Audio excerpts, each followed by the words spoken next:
I've been using the Army Painter wet palette for over 6 months now, and this is my review of it. Let's start with the stats.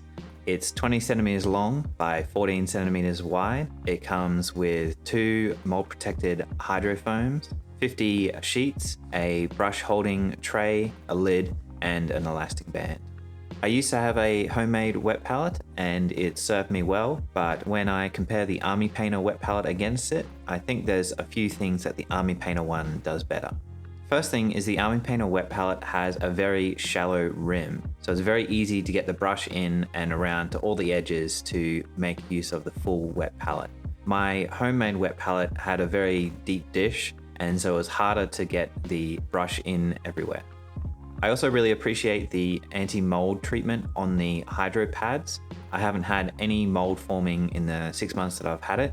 With my homemade wet palette, I just used sponges and they got pretty moldy and smelly, and I had to throw them out pretty regularly.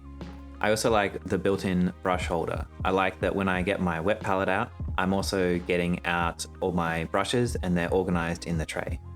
I also like that the lid does not form a tight seal to keep the moisture in. This actually surprised me because I expected it to be a negative, but it wasn't. What happened with my Tupperware container homemade wet palette is because it was sealed, it would keep all the moisture in and it would turn into this sort of greenhouse, and all the moisture would steam up and do weird things to the paint, and the foam would get all moldy, and it wasn't very fun at all. With the Army Painter wet palette, since it doesn't seal, the water just sort of evaporates over time, which is actually better. With the Army Painter wet palette, because it isn't sealed, you don't get that issue of the water steaming or mold forming. All you have to do is top it up with some water each day you use it. I got this Squeezy bottle to top up my wet palette, and it works great. And I also use it for cleaning out my airbrush, and it is super useful for that as well.